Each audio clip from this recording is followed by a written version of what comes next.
ਸਾਰਗ ਮਹੱਲਾ ਪਹਿਲਾ। ਦੂਰ ਨਾਹੀ ਮੇਰੋ ਪ੍ਰਭ ਪਿਆਰਾ,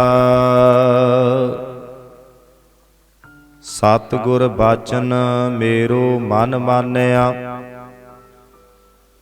ਹਰ ਪਾਏ ਪ੍ਰਾਣ ਆਧਾਰਾ, ਰਹਾਉ। ਸਤਿਗੁਰੂ ਜੀ ਕਹਿੰਦੇ, ਜਦੋਂ ਤੋਂ ਮੇਰਾ ਮਨ ਗੁਰੂ ਦੇ ਇਸ ਬਚਨ ਵਿੱਚ ਯਕੀਨ ਲਾਇਆ, ਵਿਸ਼ਵਾਸ ਲਾਇਆ, ਤਦੋਂ ਤੋਂ ਮੈਨੂੰ ਇਉਂ ਪ੍ਰਤੀਤ ਹੋ ਰਿਹਾ ਹੈ ਕਿ ਮੈਂ ਆਪਣੀ ਜਿੰਦ ਦਾ ਸਹਾਰਾ ਲੱਭ ਲਿਆ ਹੈ। ਕਿਉਂਕਿ ਦੂਰ ਨਾਹੀ ਮੇਰੋ ਪ੍ਰਭ ਪਿਆਰਾ, ਮੇਰਾ ਪਿਆਰਾ ਪ੍ਰਭੂ ਮੈਥੋਂ ਦੂਰ ਨਹੀਂ ਹੈ। ਸਤਿਗੁਰ ਵਚਨ ਮੇਰੋ ਮਨ ਮਾਨਿਆ, ਹਰ ਪਾਏ ਪ੍ਰਾਣ ਆਧਾਰਾ। ਇਨ ਬਿਦ ਹਰ ਮਿਲੀਐ ਵਰ ਕਾਮਣ, ਧਨ ਸੁਹਾਗ ਪਿਆਰੀ। ਇਸ ਤਰ੍ਹਾਂ ਮਹਾਰਾਜ ਬਖਸ਼ਿਸ਼ ਕਰਦੇ ਹਨ ਕਿ ਹੇ ਜੀਵ ਇਸਤਰੀਏ, ਇਸ ਤਰੀਕੇ ਨਾਲ ਹੀ ਭਾਵ ਉਸ ਪ੍ਰਭੂ ਦੇ ਅੰਗ ਸੰਗ ਹੋਣ ਤੇ ਯਕੀਨ ਕੀਤਿਆਂ ਹੀ ਪਤੀ ਪ੍ਰਭੂ ਮਿਲਦਾ ਹੈ। ਸੁਣਿਆ ਸੀ ਕਿ ਅਸੀਂ ਬਾਣੀ ਪੜ੍ਹਦੇ ਵੀ ਹਾਂ, ਸੁਣਦੇ ਵੀ ਹਾਂ, ਨਮਸਕਾਰ ਵੀ ਕਰਦੇ ਹਾਂ। ਬਸ ਜੇ ਕਿਤੇ ਭਰੋਸਾ ਆ ਜੇ, ਵਿਸ਼ਵਾਸ ਆ ਜੇ, ਬੰਦਾ ਜੇ ਧੋਖਾ ਖਾਂਦਾ ਤੇ ਇੱਥੇ ਹੀ ਖਾਂਦਾ ਕਿ ਉਹਨੂੰ ਪੂਰਨ ਤੌਰ ਤੇ ਵਿਸ਼ਵਾਸ ਨਹੀਂ ਵੱਜਦਾ, ਭਰੋਸਾ ਨਹੀਂ ਵੱਜਦਾ ਹੈ। ਪਾਤਸ਼ਾਹ ਜੀ ਬਖਸ਼ਿਸ਼ ਕਰਦੇ ਹਨ, ਇਨ ਵਿਦ ਹਰ ਮਿਲੀਐ ਵਰ ਕਾਮਣ, ਧਨ ਸੁਹਾਗ ਪਿਆਰੀ। ਹੇ ਜੀਵ ਇਸਤਰੀ, ਇਸ ਤਰੀਕੇ ਨਾਲ ਹੀ ਭਾਵ ਉਸ ਪ੍ਰਭੂ ਦੇ ਅੰਗ ਸੰਗ ਹੋਣ ਤੇ ਯਕੀਨ ਕੀਤਿਆਂ ਹੀ ਪਤੀ ਪ੍ਰਭੂ ਮਿਲਦਾ ਹੈ। ਤੇ ਜਿਸ ਨੂੰ ਮਿਲ ਪਿਆ ਹੈ ਉਸ ਜੀਵ ਇਸਤਰੀ ਦਾ ਚੰਗਾ ਭਾਗ ਜਾਗ ਪਿਆ ਹੈ। ਗੁਰ ਚਰਨ ਲਾਗੇ ਦਿਨ ਸੁਭਾਗੇ। ਜਦੋਂ ਸਮਝ ਲਓ ਅਸੀਂ ਗੁਰੂ ਜੀ ਦੇ ਚਰਨਾਂ ਦੇ ਨਾਲ ਜੁੜ ਗਏ ਤਾਂ ਸਾਡੇ ਦਿਨ ਸੁਭਾਗੇ ਹੋ ਗਏ, ਭਾਵ ਕਿ ਵੀ ਚੰਗੇ ਹੋ ਗਏ, ਜੀਵਨ ਚੰਗਾ ਹੋ ਗਿਆ। ਜਿਸ ਦਿਨ ਅਸੀਂ ਗੁਰੂ ਜੀ ਨਾਲ ਜੁੜ ਗਏ, ਵਾਹਿਗੁਰੂ ਜੀ ਨਾਲ ਜੁੜ ਗਏ, ਪਰਮਾਤਮਾ ਜੀ ਨਾਲ ਜੁੜ ਗਏ, ਤਾਂ ਜੀਵਨ ਸਫਲ ਹੋ ਗਿਆ। ਇਸ ਤਰ੍ਹਾਂ ਮਹਾਰਾਜ ਕਹਿੰਦੇ, ਭਾਈ ਉਹ ਚੰਗਾ ਭਾਗ ਜਾਗ ਪਿਆ ਉਹਦਾ, ਜਿਹੜਾ ਵਾਹਿਗੁਰੂ ਜੀ ਦੇ ਨਾਮ ਨਾਲ ਜੁੜ ਗਿਆ, ਪਰਮਾਤਮਾ ਦੇ ਨਾਮ ਨਾਲ ਜੁੜ ਗਿਆ ਹੈ। ਜਾਤ ਵਰਨ ਕੁਲ ਸੈਸਾ ਚੂਕਾ, ਗੁਰਮਤਿ ਸ਼ਬਦ ਵਿਚਾਰੀ। ਇਸ ਤਰ੍ਹਾਂ ਮਹਾਰਾਜ ਕਹਿੰਦੇ, ਭਾਈ ਗੁਰੂ ਦੀ ਮੱਤ ਲੈ ਕੇ, ਗੁਰੂ ਦੇ ਸ਼ਬਦ ਦੇ ਰਾਹੀਂ ਉਹ ਜੀਵ ਇਸਤਰੀ ਵਿਚਾਰਵਾਨ ਹੋ ਜਾਂਦੀ ਹੈ। ਜਾਤ ਵਰਨ ਕੁਲ ਆਦਿਕ ਬਾਰੇ ਉਹਦਾ ਭਰਮ ਸਾਰਾ ਦੂਰ ਹੋ ਜਾਂਦਾ ਹੈ। ਜਾਤ ਵਰਨ ਕੁਲ ਸੈਸਾ ਚੂਕਾ, ਇਹ ਸੰਸਾ ਦੂਰ ਹੀ ਹੋ ਜਾਂਦਾ। ਜਾਤ ਵਰਨ ਕੁਲ ਵਾਲਾ ਗੁਰਮਤਿ ਸ਼ਬਦ ਵਿਚਾਰੀ। ਤੇ ਜਦੋਂ ਜੀਵ ਇਸਤਰੀ ਭਾਵ ਮਨੁੱਖ ਵਿਚਾਰਵਾਨ ਹੋ ਜਾਂਦਾ ਹੈ, ਅਸੀਂ ਵਿਚਾਰਵਾਨ ਬੁੱਧ ਹੀ ਮੰਗਦੇ ਹਾਂ ਨਾ ਪਰਮਾਤਮਾ ਤੋਂ। ਅਰਦਾਸ ਦੇ ਵਿੱਚ ਆਪਾਂ ਕਹਿੰਦੇ ਹਾਂ ਨਾ ਵਿਵੇਕਦਾਨ। ਹੁਣ ਵਿਵੇਕਦਾਨ ਤੋਂ ਭਾਵ ਕੀ ਹੈ? ਵੀ ਵਿਚਾਰਵਾਨ ਬੁੱਧ। ਚੰਗੇ ਤੇ ਮਾੜੇ ਪਰਖ ਕਰਨ ਦੀ ਬੁੱਧੀ ਜਦੋਂ ਆ ਜਾਂਦੀ ਆ ਮਨੁੱਖ ਕੋਲ, ਤਾਂ ਉਹ ਇੱਕ ਬਹੁਤ ਹੀ ਸ੍ਰੇਸ਼ਟ ਉੱਚੀ ਅਵਸਥਾ ਦਾ ਮਾਲਕ ਬਣ ਜਾਂਦਾ ਹੈ। ਜਦੋਂ ਵਿਚਾਰਵਾਨ ਬੁੱਧ ਆ ਗਈ ਵੀ ਚੰਗਾ ਕੀ ਹੈ, ਮਾੜਾ ਕੀ ਹੈ, ਮੈਨੂੰ ਕੀ ਕਰਨਾ ਚਾਹੀਦਾ, ਮੈਂ ਇੱਥੇ ਸੰਸਾਰ ਤੇ ਕੀ ਕਰਨ ਆਇਆ ਹਾਂ, ਤੇ ਫਿਰ ਇਹ ਸੰਸਾ ਦੂਰ ਹੋ ਜਾਂਦਾ ਹੈ। ਜਿਸ ਮਨ ਮਾਨੈ ਅਭਿਮਾਨ ਨਾ ਤਾਂ ਕੋ, ਗੁਰ ਹਿੰਸਾ ਲੋਭ ਵਿਸਾਰੇ। ਪਾਤਸ਼ਾਹ ਕਹਿੰਦੇ, ਜਿਸ ਦਾ ਮਨ ਇਹ ਮੰਨ ਜਾਂਦਾ ਕਿ ਪ੍ਰਭੂ ਸਦਾ ਮੇਰੇ ਅੰਗ ਸੰਗ ਹੈ, ਉਹਨੂੰ ਹੰਕਾਰ ਨਹੀਂ ਰਹਿੰਦਾ, ਉਹਨੂੰ ਨਿਰਦਇਤਾ ਤੇ ਲਾਲਚ ਨੂੰ ਆਪਣੇ ਅੰਦਰੋਂ ਭੁਲਾ ਦਿੰਦਾ ਹੈ। ਨਿਰਦਈਪਣਾ, ਲਾਲਚਪਣਾ ਤੇ ਹੰਕਾਰ ਉਹਦੇ ਵਿੱਚੋਂ ਖਤਮ ਹੋ ਜਾਂਦਾ ਹੈ ਜਦੋਂ ਇਹ ਮੰਨ ਲਿਆ ਕਿ ਉਹ ਪਰਮਾਤਮਾ ਅੰਗ ਸੰਗ ਰਹਿੰਦਾ। ਆਪਾਂ ਕਹਿੰਦੇ ਵੀ ਇਹ ਅੰਤਰਜਾਮੀ ਪਰਮਾਤਮਾ ਪੁਰਖ, ਅੰਤਰਜਾਮੀ ਪੁਰਖ ਵਧਾਤੇ ਸ਼ਰਧਾ ਮਨ ਕੀ ਪੂਰੇ। ਨਾਨਕ ਦਾਸ ਇਹ ਸੁਖ ਮੰਗੈ ਮੋਹ ਕੋ ਕਰ ਸੰਤਨ ਕੀ ਧੂਰੇ। ਅੰਤਰਜਾਮੀ ਜਦੋਂ ਬਹੁਤ ਵਾਰੀ ਸੁਣਿਆ ਤੁਸੀਂ ਵੀ, ਅੰਤਰਜਾਮਤਾ ਰੱਖਣ ਵਾਲਾ, ਅੰਦਰ ਦੀ ਜਾਣਨ ਵਾਲਾ ਅੰਤਰਜਾਮੀ ਪਰਮਾਤਮਾ। ਜਦੋਂ ਅੰਦਰ ਦੀ ਜਾਣਨ ਵਾਲਾ ਉਹ ਅੰਤਰਜਾਮੀ ਸਮਝ ਲਿਆ, ਉਹਨੂੰ ਸਮਝ ਲਓ ਵੀ ਅਸੀਂ ਉਹਨੂੰ ਨੇੜੇ ਸਮਝ ਲਿਆ, ਵਾਹਿਗੁਰੂ ਜੀ ਨੂੰ, ਪਰਮਾਤਮਾ ਜੀ।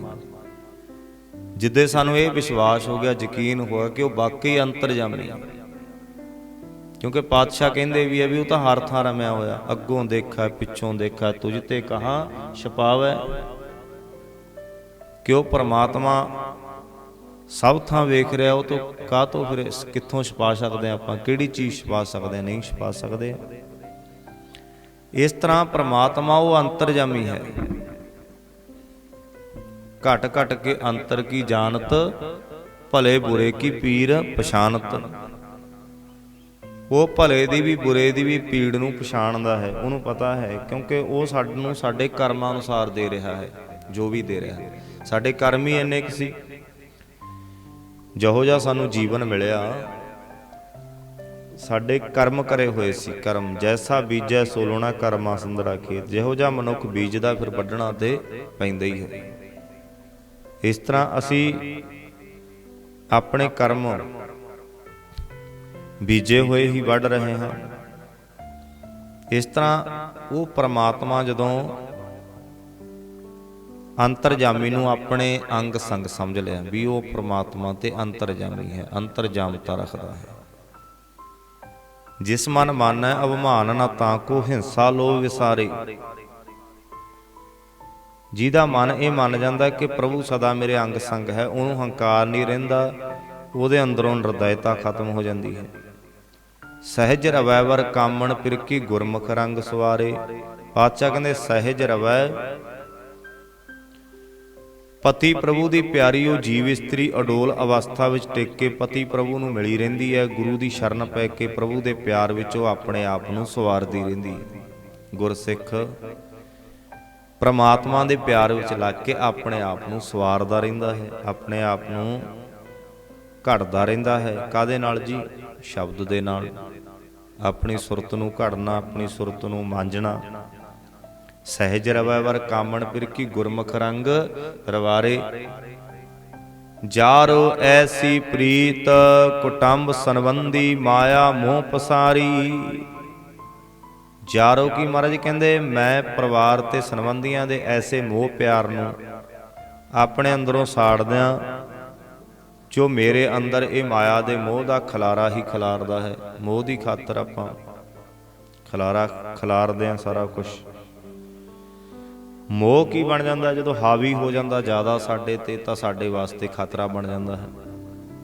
ਕਾਮ ਕ੍ਰੋਧ ਲੋਭ ਮੋਹ ਹੰਕਾਰ, ਇਹਨਾਂ ਚੋਂ ਕੋਈ ਵੀ ਹੈ, ਇਹਨੂੰ ਸਾਧਿਆ ਤਾਂ ਠੀਕ ਹੈ, ਕ੍ਰੋਧ ਸਾਧ ਲਿਆ ਠੀਕ ਹੈ, ਲੋਭ ਨੂੰ ਸਾਧ ਲਿਆ ਠੀਕ ਹੈ, ਮੋਹ ਨੂੰ ਸਾਧ ਲਿਆ ਠੀਕ ਹੈ, ਪਰ ਜੇ ਸਾਧਿਆ ਨਾ ਗਿਆ, ਫਿਰ ਜਿਹੜੀ ਚੀਜ਼ ਓਵਰ ਹੋ ਜਾਂਦੀ ਹੈ ਉਹ ਖਰਾਬ ਕਰਦੀ ਹੈ। ਭੈ ਵਿੱਚ ਪਵਨ ਵਹੈ ਸਦਵਾਓ, ਭੈ ਵਿੱਚ ਚੱਲੈ ਲਖ ਦਰਿਆਓ। ਭੈ ਵਿੱਚ ਅਗਨ ਕੱਢੈ ਬੇਗਾਰ, ਭੈ ਵਿੱਚ ਧਰਤੀ ਦੱਬੀ ਪਾਰ। ਹੁਣ ਹਵਾ ਜਿੰਨਾ ਚਿਰ ਭੈ 'ਚ ਚੱਲਦੀ ਹੈ ਸਾਨੂੰ ਵਧੀਆ ਵੀ ਲੱਗਦੀ ਹੈ, ਠੀਕ ਹੈ ਵੀ ਹਵਾ ਆ ਰਹੀ ਹੈ ਨੋਰਮਲ। ਤੇ ਹਵਾ ਜਦੋਂ ਪੂਰੀ ਤੇਜ਼ ਹੋ ਜਾਏ, ਇਹ ਹਨੇਰੀ ਬਣ ਜਾਂਦੀ ਹੈ, ਝੱਖੜ ਬਣ ਜਾਂਦਾ ਹੈ, ਤੇ ਫਿਰ ਕੀ ਕਰਦਾ? ਨੁਕਸਾਨ ਕਰਦਾ ਹੈ। ਭੈ ਵਿੱਚ ਪਵਨ ਵਹੈ ਸਦਵਾਓ, ਭੈ ਵਿੱਚ ਚੱਲੈ ਲਖ ਦਰਿਆਓ। ਅੱਗ ਭੈ ਵਿੱਚ ਚੱਲਦੀ ਹੈ ਤਾਂ ਠੀਕ ਹੈ, ਭੈ ਤੋਂ ਬਾਹਰ ਹੋ ਜਾਂਦੀ ਹੈ ਤਾਂ ਅੱਗ ਬਹੁਤ ਨੁਕਸਾਨ ਕਰਦੀ ਹੈ। ਇਸੇ ਤਰ੍ਹਾਂ ਪਾਣੀ ਹੈ। ਪਾਣੀ ਜਿੰਨਾ ਚਿਰ ਭੈ ਵਿੱਚ ਚੱਲਦਾ ਹੈ ਤੇ ਬਹੁਤ ਵਧੀਆ ਹੈ, ਪਾਣੀ ਭੈ ਚੋਂ ਬਾਹਰ ਹੋ ਜਾਏ ਤਾਂ ਫਿਰ ਹੜ੍ਹ ਆ ਜਾਂਦੇ ਆ, ਨੁਕਸਾਨ ਕਰਦੇ। ਇਸੇ ਤਰ੍ਹਾਂ ਮਨੁੱਖ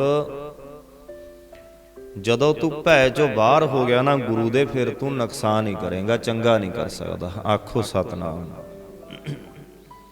ਸਾਰੀਆਂ ਚੀਜ਼ਾਂ ਭੈ ਵਿੱਚ ਵਸਦੀਆਂ ਨੇ। ਆਪਾਂ ਪੜ੍ਹਦੇ ਹਾਂ ਆਸਾ ਦੀ ਵਾਰ ਦੇ ਵਿੱਚ। ਇਸ ਤਰ੍ਹਾਂ ਜਿੰਨਾ ਚਿਰ ਭੈ ਇਸੇ ਕਰਕੇ ਰੱਖਣਾ, ਗੁਰੂ ਜੀ ਦਾ ਭੈ। ਧਰਮ ਸਾਨੂੰ ਮਾੜੇ ਕੰਮਾਂ ਤੋਂ ਬਚਾਉਂਦਾ ਹੈ, ਗੁਰੂ ਸਾਨੂੰ ਮਾੜੇ ਕੰਮਾਂ ਤੋਂ ਬਚਾਉਂਦਾ ਹੈ।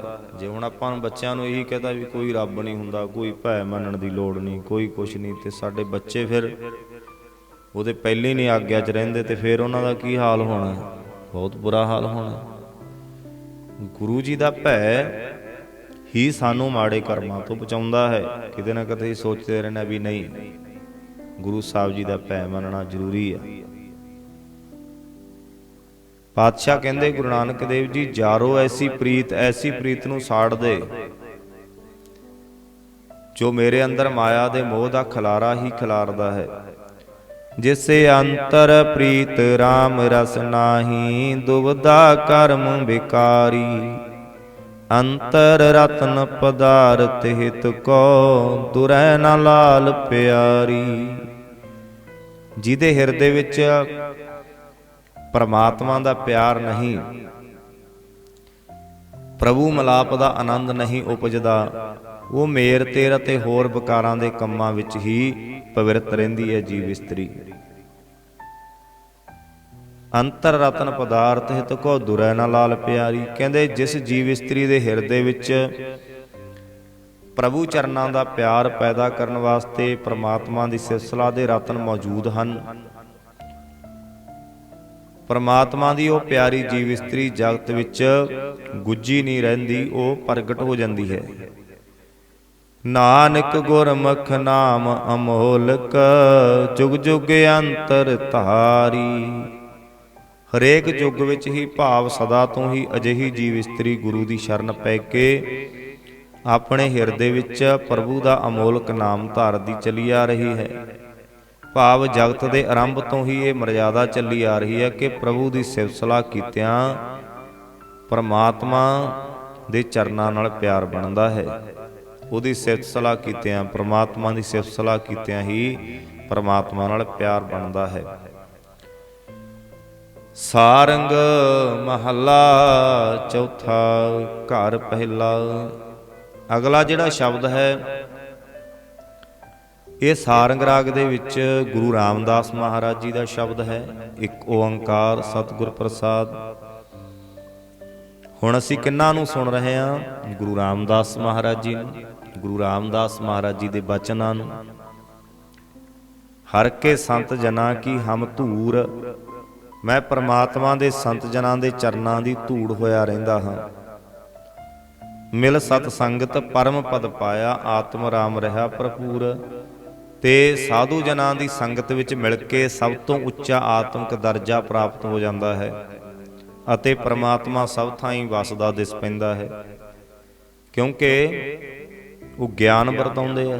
ਸਾਧੂ ਸੰਤ ਜਨ ਗੁਰਬਾਣੀ ਦਾ ਗਿਆਨ ਜਦੋਂ ਸੰਗਤ ਸੁਣਦੀ ਹੈ ਫਿਰ ਅੰਦਰ ਕੀ ਹੁੰਦਾ? ਪਿਆਰ ਉਪਜਦਾ ਹੈ। ਸੰਤ ਜਨਾਂ ਕੀ ਸੰਗਤ ਮਿਲ ਕੇ ਸਭ ਤੋਂ ਉੱਚਾ ਆਤਮਿਕ ਦਰਜਾ ਪ੍ਰਾਪਤ ਹੋ ਜਾਂਦਾ ਹੈ। ਗੁਰੂ ਰਾਮਦਾਸ ਮਹਾਰਾਜ ਜੀ ਦੇ ਬਚਨ ਹਨ ਅਤੇ ਪਰਮਾਤਮਾ ਸਭ ਥਾਈਂ ਵਸਦਾ ਦਿਸ ਪੈਂਦਾ ਹੈ। ਸਤਿਗੁਰ ਸੰਤ ਮਿਲੈ ਸੰਤ ਪਾਈਐ, ਕਿਲ ਵਿਖ ਦੁਖ ਕਾਟੇ ਸਭ ਦੂਰ। ਜਦੋਂ ਫਿਰ ਗੁਰੂ ਰੂਪੀ ਸੰਤ ਮਿਲ ਪੈਂਦਾ ਹੈ ਤਦੋਂ ਆਤਮਿਕ ਠੰਡ ਪ੍ਰਾਪਤ ਹੋ ਜਾਂਦੀ ਹੈ। ਗੁਰੂ ਮਨੁੱਖ ਦੇ ਸਾਰੇ ਪਾਪ ਦੁੱਖ ਕੱਟ ਕੇ ਦੂਰ ਕਰ ਦਿੰਦਾ ਹੈ। ਸਤਿਗੁਰ ਸੰਤ, ਇੱਥੇ ਸਤਿਗੁਰੂ ਨੂੰ ਸੰਤ ਕਿਹਾ ਹੈ, ਗੁਰੂ ਜੀ ਲਈ ਆਇਆ ਸੰਤ ਸ਼ਬਦ। ਸਤਿਗੁਰ ਸੰਤ ਮਿਲੈ ਸਾਂਤ ਪਾਈਐ, ਕਿਲ ਵਿਖ ਦੁਖ ਕਾਟੇ ਸਭ ਦੂਰ। ਆਤਮ ਜੋਤ ਭਈ ਪਰਫੁੱਲਤ, ਪੁਰਖ ਨਿਰੰਜਨ ਦੇਖਿਆ ਹਜੂਰ। ਸਤਿਗੁਰੂ ਜੀ ਨੂੰ ਮਿਲਿਆ ਇਹ ਮਨ ਹੈ ਜਿਹੜਾ ਉਹ ਖਿੜ ਪੈਂਦਾ ਹੈ ਤੇ ਨਿਰਲੇਪ ਅਤੇ ਸਰਬ ਵਿਆਪਕ ਪ੍ਰਭੂ ਅੰਗ ਸੰਗ ਵਸਦਾ ਵੇਖ ਲਈਦਾ ਹੈ। ਵੱਡਾ ਭਾਗ ਸਤ ਸੰਗਤ ਪਾਈ, ਹਰ ਹਰ ਨਾਮ ਰਹਾ ਭਰਪੂਰ। ਇਸ ਤਰ੍ਹਾਂ ਭਾਈ ਜਿਸ ਮਨੁੱਖ ਨੇ ਵੱਡੀ ਕਿਸਮਤ ਨਾਲ, ਬਹੁਤ ਵੱਡੀ ਕਿਸਮਤ ਨਾਲ ਸਾਧ ਸੰਗਤ ਪ੍ਰਾਪਤ ਕਰ ਲਈ ਹੈ, ਉਹਨੇ ਸਭ ਥਾਂ ਭਰਪੂਰ ਪਰਮਾਤਮਾ ਦਾ ਨਾਮ ਹਿਰਦੇ ਵਿੱਚ ਵਸਾ ਲਿਆ ਹੈ। 68 ਤੀਰਥ ਮੰਜਨ ਕੀਆ, ਸਤ ਸੰਗਤ ਪਗ ਨਾਏ ਧੂਰ। ਸਤ ਸੰਗੀਆਂ ਦੇ ਚਰਨਾਂ ਦੀ ਧੂੜ ਵਿੱਚ ਨਹਾ ਕੇ ਮਨ ਨੇ ਮਾਨੋ 68 ਤੀਰਥਾਂ ਦਾ ਇਸ਼ਨਾਨ ਕਰ ਲਿਆ। ਐਡੀ ਵੱਡੀ ਸਤਸੰਗ ਦੀ ਕਿਰਪਾ ਹੈ। ਸਤਸੰਗੀਆਂ ਦੇ ਚਰਨਾਂ ਦੀ ਧੂੜ ਵਿੱਚ ਨਹਾ ਕੇ, ਜਿਵੇਂ ਆਪਾਂ ਸਤਸੰਗ ਵਿੱਚ ਬੈਠਦੇ ਹਾਂ, ਗੁਰੂ ਜੀ ਦੇ ਬਚਨ ਸੁਣਦੇ ਹਾਂ, ਵੀ ਸਮਝ ਲਓ ਮਹਾਰਾਜ ਕਹਿੰਦੇ ਵੀ 68 ਤੀਰਥਾਂ ਦਾ ਇਸ਼ਨਾਨ ਹੋ ਜਾਂਦਾ। ਆਖੋ ਸਤਨਾਮ। ਜਿਹੋ ਜਿਹਾ ਤੁਸੀਂ ਸਤਸੰਗ ਵਿੱਚ ਬਹਿ ਕੇ ਨਾਮ ਜਪ ਲਿਆ ਤੇ ਜਿਹੋ ਜਿਹੇ 68 ਤੀਰਥਾਂ ਦੇ ਇਸ਼ਨਾਨ ਕਰ ਲਏ, ਕਿੱਡੀ ਵੱਡੀ ਬਖਸ਼ਿਸ਼ ਹੈ। 68 ਤੀਰਥਾਂ ਤੇ ਜਾਣ ਤੇ ਕਿੰਨਾ ਟਾਈਮ ਚਾਹੀਦਾ, ਕਿੰਨੇ ਪੈਸੇ ਚਾਹੀਦੇ ਆ। ਪਰ ਗੁਰੂ ਰਾਮਦਾਸ ਮਹਾਰਾਜ ਜੀ ਨੇ ਇਹ ਕਿਰਪਾ ਕਰਕੇ ਕਿਹਾ, ਭਾਈ ਸਤਸੰਗੀਆਂ ਦੇ ਚਰਨਾਂ ਦੀ ਧੂੜ ਵਿੱਚ ਨਹਾ ਕੇ 68 ਤੀਰਥਾਂ ਦਾ ਇਸ਼ਨਾਨ ਹੋ ਜਾਂਦਾ ਹੈ। ਦੁਰਮਤ ਵਿਕਾਰ ਮਲੀਨ ਮਤ ਹੋਛੀ, ਹਿਰਦਾ ਕਸੁੱਧ ਲੱਗਾ ਮੋਹ ਕੂਰ। ਇਸ ਤਰ੍ਹਾਂ ਭਾਈ ਪਾਤਸ਼ਾਹ ਕਹਿੰਦੇ, ਜਿਸ ਮਨੁੱਖ ਨੂੰ ਮਾਇਆ ਦਾ ਝੂਠਾ ਮੋਹ ਚੰਬੜ ਜਾਂਦਾ ਹੈ, ਉਹਦਾ ਹਿਰਦਾ ਵਿਕਾਰਾਂ ਨਾਲ ਭਰ ਜਾਂਦਾ ਹੈ ਤੇ ਉਹਦੀ ਮੱਤ ਵਿਕਾਰਾਂ ਨਾਲ ਖੋਟੀ ਮੈਲੀ ਅਤੇ ਹੋਛੀ ਮੱਤ ਹੋ ਜਾਂਦੀ ਹੈ। ਬਿਨ ਕਰਮਾ ਕਿਉ ਸੰਗਤ ਪਾਈਐ, ਹਉਮੈ ਵਿਆਪਰ ਹੈ ਮਨ ਝੂਰ। ਇਸ ਤਰ੍ਹਾਂ ਪਾਤਸ਼ਾਹ ਜੀ ਕਹਿੰਦੇ, ਭਾਈ ਪਰਮਾਤਮਾ ਦੀ ਮਿਹਰ ਤੋਂ ਬਿਨਾਂ ਸਾਧ ਸੰਗਤ ਦਾ ਮਿਲਾਪ ਹਾਸਲ ਨਹੀਂ ਹੁੰਦਾ। ਬਹੁਤ ਵੱਡੀ ਬਖਸ਼ਿਸ਼ ਹੈ। ਇੱਦਾਂ ਨਹੀਂ ਵੀ ਅਸੀਂ ਉਹੀ ਆ ਜਾਂਦੇ ਹਾਂ, ਪਤਾ ਨਹੀਂ ਵੀ ਬੜੇ ਨੇ ਜਿਨ੍ਹਾਂ ਤੋਂ ਨਹੀਂ ਆਈਦਾ। ਪਿਆਰਿਓ, ਸਤਸੰਗ ਵਿੱਚ ਆਉਣਾ ਬਹੁਤ ਵੱਡੀ ਬਖਸ਼ਿਸ਼ ਹੈ। ਸਰੀਰ ਕੰਮ ਕਰਦਾ ਤਾਂ ਹੀ ਆ ਸਕਦੇ ਹਾਂ, ਪਰ ਉਦੋਂ ਬੰਦਾ ਸੋਚਦਾ ਫਿਰ ਜਾਇਆ ਕਰਾਂਗੇ। ਐਨੇ ਨੂੰ ਸਰੀਰ ਕੰਮ ਛੱਡ ਜਾਂਦਾ, ਫਿਰ ਸਤਸੰਗ ਵਿੱਚ ਨਹੀਂ ਜਾਇਆ ਜਾਂਦਾ। ਬਿਨ ਕਰਮਾ ਕਿਉਂ ਸੰਗਤ ਪਾਈਐ, ਹਉਮੈ ਵਿਆਪ ਰਿਹਾ ਮਨ ਝੂਰ। ਤੇ ਭਾਈ ਬਿਨਾਂ ਕਰਮਾਂ ਤੋਂ ਸਤ ਸੰਗਤ ਨਹੀਂ ਪ੍ਰਾਪਤ ਹੁੰਦੀ। ਜਦੋਂ ਕਰਮ ਜਾਗਦੇ ਆ ਨਾ, ਕਿਤੇ ਸੇਵਾ ਦਾ ਫਲ ਮਿਲਦਾ, ਫਿਰ ਸਤਸੰਗ ਵਿੱਚ ਮਨ ਟਿਕਦਾ ਹੈ। ਤੇ ਨਹੀਂ ਤਾਂ ਸਤਿਗੁਰੂ ਜੀ ਕਹਿੰਦੇ, ਹਉਮੈ ਵਿੱਚ ਫਸਿਆ ਹੋਇਆ ਮਨੁੱਖ ਦਾ ਮਨ ਸਦਾ ਚਿੰਤਾ ਫਿਕਰਾਂ ਝੋਰਿਆਂ ਵਿੱਚ ਹੀ ਟਿਕਿਆ ਰਹਿੰਦਾ ਹੈ। ਓਹੋ ਦਇਆਲ ਕਿਰਪਾ ਕਰ ਹਰਿ ਜੀ, ਮੰਗੋ ਸਤ ਸੰਗਤ ਭਗਤੂਰ। ਮੇਰੇ ਉੱਤੇ ਦਇਆਵਾਨ ਹੋ ਸਤਿਗੁਰੂ ਜੀ, ਮਿਹਰ ਕਰੋ। ਮੈਂ ਤੇਰੇ ਦਰ ਤੋਂ ਸਤਸੰਗੀਆਂ ਦੇ ਚਰਨਾਂ ਦੀ ਧੂੜ ਮੰਗਦਾ ਹਾਂ। ਇਸ ਤਰ੍ਹਾਂ ਗੁਰੂ ਰਾਮਦਾਸ ਮਹਾਰਾਜ ਜੀ ਕਹਿੰਦੇ ਆ, ਭਾਈ ਇਹ ਅਰਦਾਸ ਕਰਿਆ ਕਰਕੇ, ਸਤਿਗੁਰੂ ਜੀ ਤੇਰੇ ਦਰ ਤੋਂ ਮੈਂ ਸਤਸੰਗੀਆਂ ਦੇ ਚਰਨਾਂ ਦੀ ਧੂੜ ਮੰਗਦਾ ਹਾਂ। ਮੈਨੂੰ ਸਤਸੰਗੀਆਂ ਦੀ ਧੂੜ ਬਖਸ਼ਿਸ਼ ਕਰ। ਨਾਨਕ ਸੰਤ ਮਿਲੈ ਹਰਿ ਪਾਈਐ, ਜਨ ਹਰਿ ਭੇਟਿਆ ਰਾਮ ਹਜੂਰ। ਪਾਤਸ਼ਾਹ ਕਹਿੰਦੇ, ਜਦੋਂ ਸਾਨੂੰ ਗੁਰੂ ਮਿਲ ਜਾਂਦਾ ਹੈ, ਤਦੋਂ ਪਰਮਾਤਮਾ ਮਿਲ ਪੈਂਦਾ ਹੈ। ਜਿਹਨੂੰ ਪਰਮਾਤਮਾ ਦਾ ਦਾਸ ਗੁਰੂ ਮਿਲਦਾ ਹੈ, ਉਸ ਨੂੰ ਪਰਮਾਤਮਾ ਅੰਗ ਸੰਗ ਵਸਦਾ ਦਿਸਣ ਲੱਗ ਪੈਂਦਾ ਹੈ। ਸਾਰੰਗ ਮਹੱਲਾ ਚੌਥਾ। ਗੋਵਿੰਦ ਚਰਨਨ ਕੋ ਬਲਿਹਾਰੀ, ਭਵ ਜਲ ਜਗਤ ਨਾ ਜਾਈ ਤਰਣਾ, ਜਪ ਹਰ ਹਰ ਪਾਰ ਉਤਾਰੀ। ਸਤਿਗੁਰੂ ਜੀ ਕਹਿੰਦੇ, ਭਾਈ ਪਰਮਾਤਮਾ ਦੇ ਚਰਨਾਂ ਤੋਂ ਤਾਂ ਸਦਾ ਹੀ ਬਲਿਹਾਰ ਜਾਣਾ ਚਾਹੀਦਾ ਹੈ, ਸਦਾ ਹੀ ਸਦਕੇ ਜਾਣਾ ਚਾਹੀਦਾ ਹੈ। ਭਵ ਜਲ ਜਗਤ ਨਾ ਜਾਈ ਤਰਣਾ, ਜਪ ਹਰ ਹਰ ਪਾਰ ਉਤਾਰੀ। ਪਰਮਾਤਮਾ ਦਾ ਨਾਮ ਜਪਣ ਤੋਂ ਬਿਨਾ ਜਗਤ ਦੇ ਵਿਕਾਰਾਂ ਤੋਂ, ਸੰਸਾਰ ਸਮੁੰਦਰ ਤੋਂ ਪਾਰ ਨਹੀਂ ਲੰਘਿਆ ਜਾ ਸਕਦਾ। ਪਰਮਾਤਮਾ ਦਾ ਨਾਮ ਜਪਿਆ ਕਰ ਤੇ ਪਰਮਾਤਮਾ ਇਸ ਵਿਕਾਰਾਂ ਭਰੇ ਜਗਤ ਵਿੱਚੋਂ ਫਿਰ ਤੈਨੂੰ ਪਾਰ ਲੰਘਾ ਸਕਦਾ ਹੈ। ਪਤਾ ਨਹੀਂ ਕਿੰਨਾ ਸਾਡਾ ਟਾਈਮ ਇਸ ਸੰਸਾਰ ਦੇ ਵਿੱਚ ਖਚਤ ਹੋ ਕੇ ਬਤੀਤ ਹੋ ਜਾਂਦਾ। ਪਹਿਲਾਂ ਕੰਮਾਂ ਕਾਰਾਂ ਵਿੱਚ ਲੰਘ ਜਾਂਦਾ ਹੈ, ਜੇ ਕਿਤੇ ਵਿਹਲ ਮਿਲਦੀ ਆ ਫਿਰ ਕਈ ਵਾਰੀ ਦੂਜਿਆਂ ਬਾਰੇ ਸੋਚਦਿਆਂ, ਨਿੰਦਿਆ ਚੁਗਲੀ ਵਿੱਚ ਹੀ ਟਾਈਮ ਲੰਘ ਜਾਂਦਾ। ਮਿਲ ਵੀ ਜਾਂਦਾ ਕੰਮਾਂ ਕਾਰਾਂ ਤੋਂ, ਪਰ ਫਿਰ ਵੀ ਇਹਨੂੰ ਸਫਲ ਨਹੀਂ ਕਰ ਸਕਿਆ। ਫਿਰ ਵੀ ਐਵੇਂ ਮੈਲ ਧੋਂਦਾ ਰਿਹਾ ਬਿਨਾਂ ਗੱਲ ਤੋਂ, ਮਿਲਣਾ ਕੁਛ ਵੀ ਨਹੀਂ ਹੈ। ਮਹਾਰਾਜ ਕਹਿੰਦੇ ਆ, ਭਵ ਜਲ ਜਗਤ ਨਾ ਜਾਈ ਤਰਣਾ, ਜਪ ਹਰ ਹਰ ਪਾਰ ਉਤਾਰੀ। ਪਰਮਾਤਮਾ ਦੇ ਨਾਮ ਨਾਲ ਹੀ ਵਿਕਾਰਾਂ ਭਰੇ ਜਗਤ ਤੋਂ ਪਾਰ ਲੰਘਿਆ ਜਾ ਸਕਦਾ ਹੈ। ਹਿਰਦੈ ਪ੍ਰਤੀਤ ਬਣੀ ਪ੍ਰਭ ਕੇਰੀ, ਸੇਵਾ ਸੁਰਤ ਵਿਚਾਰੀ। ਪਾਤਸ਼ਾਹ ਕਹਿੰਦੇ ਮਨੁੱਖ ਦੇ ਹਿਰਦੇ ਵਿੱਚ ਪਰਮਾਤਮਾ ਵਾਸਤੇ ਸ਼ਰਧਾ ਬਣ ਜਾਂਦੀ ਹੈ। ਜਦੋਂ ਭਾਵਨਾ ਬਣ ਜਾਂਦੀ ਹੈ, ਮਨੁੱਖ ਦੀ ਸੁਰਤ ਸੇਵਾ ਭਗਤੀ ਵਿੱਚ ਫਿਰ ਜੁੜਦੀ ਹੈ। ਜਦੋਂ ਭਾਵਨਾ ਹੀ ਨਾ ਬਣੀ, ਸ਼ਰਧਾ ਨਹੀਂ ਬਣੀ, ਸ਼ੰਕਾ ਮਨ ਵਿੱਚ, ਤੇ ਜਿੰਨਾ ਚਿਰ ਸੁਰਤ ਇੱਕ ਨਹੀਂ ਸੁਣਿਆ ਸੀ ਨਾ ਵੀ ਅੰਤਰਜਾਮੀ, ਜਿੰਨਾ ਚਿਰ ਉਹਨੂੰ ਅੰਗ ਸੰਗ ਵਸਦਾ ਵੇਖ ਕੇ ਸਭ ਵਿੱਚ ਪਰਮਾਤਮਾ ਨਹੀਂ ਦਿੰਦਾ, ਜਿੰਨਾ ਚਿਰ ਹੀਣ ਭਾਵਨਾ ਹੀ ਮਨ ਵਿੱਚ ਪਈ ਹੈ, ਕੀ ਫਾਇਦਾ ਆਉਣ ਦਾ। ਹੀਣ ਭਾਵਨਾ ਸਾਡੀ ਖਤਮ ਹੋਣੀ ਚਾਹੀਦੀ ਹੈ। ਗੁਰਬਾਣੀ ਪੜ੍ਹਦਿਆਂ ਨੂੰ ਬੜਾ ਸਮਾਂ ਹੋ ਗਿਆ, ਹੀਣ ਭਾਵਨਾ ਖਤਮ ਨਹੀਂ ਹੋਈ ਅਜੇ। ਹਿਰਦੈ ਪ੍ਰਤੀਤ ਬਣੀ ਪ੍ਰਭ ਕੇਰੀ ਸੇਵਾ ਸੁਰਤ ਵਿਚਾਰੀ। ਮਨੁੱਖ ਦੇ ਹਿਰਦੇ ਵਿੱਚ ਪਰਮਾਤਮਾ ਵਾਸਤੇ ਸ਼ਰਧਾ ਬਣ ਜਾਂਦੀ ਹੈ। ਪਾਤਸ਼ਾਹ ਕਹਿੰਦੇ ਹਿਰਦੈ ਪ੍ਰਤੀਤ ਬਣੀ,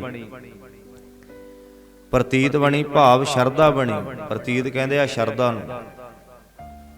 ਮਨੁੱਖ ਦੀ ਸੁਰਤ ਫਿਰ ਸੇਵਾ ਭਗਤੀ ਵਿੱਚ ਜੁੜ ਜਾਂਦੀ ਹੈ। ਆਨ ਦਿਨ ਰਾਮ ਨਾਮ ਜਪ ਹਿਰਦੈ ਸਰਬ ਕਲਾ ਗੁਣਕਾਰੀ। ਫਿਰ ਸਾਰੀਆਂ ਤਾਕਤਾਂ ਦੇ ਮਾਲਕ, ਸਾਰੇ ਗੁਣਾਂ ਦੇ ਮਾਲਕ ਪਰਮਾਤਮਾ ਦਾ ਨਾਮ ਹਰ ਵੇਲੇ ਹਿਰਦੇ ਵਿੱਚ ਜਪ ਕੇ ਪਰਮਾਤਮਾ ਦੇ ਗੁਣ ਮਨ ਵਿੱਚ ਆ ਵਸਦੇ ਹਨ। ਪਰਮਾਤਮਾ ਦੇ ਗੁਣ ਜਦੋਂ ਪੜ੍ਹ ਕੇ ਵਸਾ ਲਏ, ਕਾਹਦਾ ਗੁਣ? ਦਇਆ ਦਾ ਗੁਣ, ਨਿਮਰਤਾ ਦਾ ਗੁਣ। ਜਦੋਂ ਇਹ ਗੁਣ ਵਸ ਗਏ, ਦਇਆ ਦਾ ਗੁਣ, ਪ੍ਰਭ ਆਗਮ ਅਗੋਚਰ ਰਵਿਆ ਸਰਬ ਠਾਈ ਮਨ ਤਨ ਅਲਖ ਅਪਾਰੀ। ਜਿਹੜਾ ਪਰਮਾਤਮਾ ਜੀਵਾਂ ਦੀ ਪਹੁੰਚ ਤੋਂ ਪਰੇ ਹੈ, ਜੀਵਾਂ ਦੇ ਗਿਆਨ ਇੰਦਰੀਆਂ ਦੀ ਪਹੁੰਚ ਤੋਂ ਪਰੇ ਹੈ, ਜਿਹੜਾ ਸਭਨੀ ਥਾਈਂ ਮੌਜੂਦ ਹੈ, ਸਭਨਾਂ ਦੇ ਮਨ ਵਿੱਚ ਤਨ ਵਿੱਚ ਵਸਦਾ ਹੈ, ਅਦ੍ਰਿਸ਼ਟ ਹੈ ਤੇ ਬੇਅੰਤ ਹੈ। ਗੁਰ ਕਿਰਪਾਲ ਭਏ ਤਬ ਪਾਇਆ ਹਿਰਦੈ ਅਲਖ ਲਖਾਰੀ। ਉਹ ਪਰਮਾਤਮਾ ਤਦੋਂ ਮਿਲ ਪੈਂਦਾ ਹੈ ਜਦੋਂ ਮਨੁੱਖ ਉੱਤੇ ਸਤਿਗੁਰੂ ਜੀ ਦਇਆਵਾਨ ਹੋ ਜਾਂਦੇ ਹੈ। ਕਿਰਪਾ ਹੁੰਦੀ ਹੈ, ਫਿਰ ਗੁਰੂ ਮਿਲਦਾ ਹੈ, ਫਿਰ ਭਾਵਨਾ ਅੰਦਰ ਆਉਂਦੀ ਹੈ ਸੇਵਾ ਦੀ, ਸਿਮਰਨ ਦੀ, ਦਇਆ ਦੀ। ਫਿਰ ਭਾਵਨਾ ਜਦੋਂ ਆ ਜਾਂਦੀ ਹੈ, ਗੁਰੂ ਜੀ ਦੀ ਬਖਸ਼ਿਸ਼ ਹੁੰਦੀ ਹੈ, ਗੁਰੂ ਜੀ ਦੀ ਕਿਰਪਾ ਹੁੰਦੀ ਹੈ। ਗੁਰ ਕਿਰਪਾਲ ਭਏ ਤਬ ਪਾਇਆ ਹਿਰਦੈ ਅਲਖ ਲਖਾਰੀ। ਅੰਤਰ ਹਰ ਨਾਮ ਸਰਬ ਧਰਣੀ ਧਰ ਸਾਕਤ ਘਰ ਦੂਰ ਭਇਆ ਹੰਕਾਰੀ। ਫਿਰ ਧਰਤੀ ਦੇ ਆਸਰੇ ਉਸ ਪਰਮਾਤਮਾ ਦਾ ਨਾਮ ਸਭ ਜੀਵਾਂ ਦੇ ਅੰਦਰ ਮੌਜੂਦ ਹੈ, ਪਰ ਪਰਮਾਤਮਾ ਨਾਲੋਂ ਟੁੱਟੇ ਹੋਏ ਹੰਕਾਰੀ ਮਨੁੱਖਾਂ ਨੂੰ ਕਿਤੇ ਦੂਰ ਵਸਦਾ ਜਾਪਦਾ ਹੈ, ਪਰ ਵਸਦਾ ਉਹ ਬਹੁਤ ਨੇੜੇ ਹੈ। ਸ਼ੁਰੂ 'ਚ ਪੜ੍ਹਿਆ ਸੀ, ਉਹ ਦੂਰ ਨਹੀਂ ਹੈ। ਪਰਮਾਤਮਾ ਬਹੁਤ ਨੇੜੇ ਹੈ, ਪਰ ਹੰਕਾਰ ਦਾ ਪੜਦਾ ਉਹ ਬਹੁਤ ਦੂਰ ਦਿਖਾ ਦਿੰਦਾ ਪਰਮਾਤਮਾ ਨੂੰ ਕਿ ਇੱਥੇ ਪਰਮਾਤਮਾ ਨਹੀਂ ਹੈ। ਤ੍ਰਿਸ਼ਨਾ ਜਲਤ ਨਾ ਕਵਹੂੰ ਬੂਝੈ ਚੂਹੈ ਬਾਜੀ ਹਾਰੀ। ਮਾਇਆ ਦੀ ਤ੍ਰਿਸ਼ਨਾ ਦੀ ਅੱਗ ਵਿੱਚ ਸੜ ਰਹੇ ਉਹ ਮਨੁੱਖ ਕਦੇ ਇਸ ਭੇਤ ਨੂੰ ਨਹੀਂ ਸਮਝ ਸਕਦੇ। ਤ੍ਰਿਸ਼ਨਾ ਜਲਤ ਨਾ ਕਮਹੂੰ ਬੂਝੈ ਜੂਹੈ ਬਾਜੀ ਹਾਰੀ। ਮਾਇਆ ਦੀ ਤ੍ਰਿਸ਼ਨਾ ਦੀ ਅੱਗ ਵਿੱਚ ਸੜਨ ਵਾਲਾ ਮਨੁੱਖ ਦਾਨ ਨਹੀਂ ਕਰ ਸਕਦਾ, ਸੇਵਾ ਨਹੀਂ ਕਰ ਸਕਦਾ, ਸਿਮਰਨ ਨਹੀਂ ਕਰ ਸਕਦਾ। ਉਹ ਇਹ ਭੇਤ ਨੂੰ ਸਮਝ ਹੀ ਨਹੀਂ ਸਕਦਾ, ਕਿਉਂਕਿ ਉਹਦੇ ਵੱਸ ਦਾ ਨਹੀਂ, ਬਖਸ਼ਿਸ਼ ਨਹੀਂ ਹੋਈ, ਕਿਰਪਾ ਨਹੀਂ ਹੋਈ। ਉਹਨਾਂ ਨੇ ਮਨੁੱਖਾ ਜੀਵਨ ਦੀ ਬਾਜੀ ਹਾਰ ਦਿੱਤੀ ਹੈ, ਤੇ ਜਿਵੇਂ ਜੁਆਰੀਏ ਨੇ ਜੂਏ ਵਿੱਚ ਆਪਣੀ ਮਾਇਆ ਹਾਰ ਦਿੱਤੀ ਹੈ। ਤ੍ਰਿਸ਼ਨਾ ਜਲਤ ਨਾ ਬੂਝੈ ਜੂਐ ਬਾਜੀ ਹਾਰੀ। ਊਠਤ ਬੈਠਤ ਹਰ ਗੁਣ ਗਾਵੈ ਗੁਰ ਕਿੰਚਿਤ ਕਿਰਪਾ ਧਾਰੀ। ਤੇ ਜਿਨ੍ਹਾਂ ਮਨੁੱਖਾਂ ਉੱਤੇ ਗੁਰੂ ਨੇ ਥੋੜੀ ਜਿਤਨੀ ਵੀ ਮਿਹਰ ਕਰਤੀ, ਕਿਰਪਾ ਕਰਤੀ, ਉਹ ਉੱਠਦੇ ਬਹਿੰਦੇ ਹਰ ਵੇਲੇ ਪਰਮਾਤਮਾ ਦੇ ਗੁਣਾਂ ਨੂੰ ਗਾਉਂਦੇ ਰਹਿੰਦੇ ਹਨ।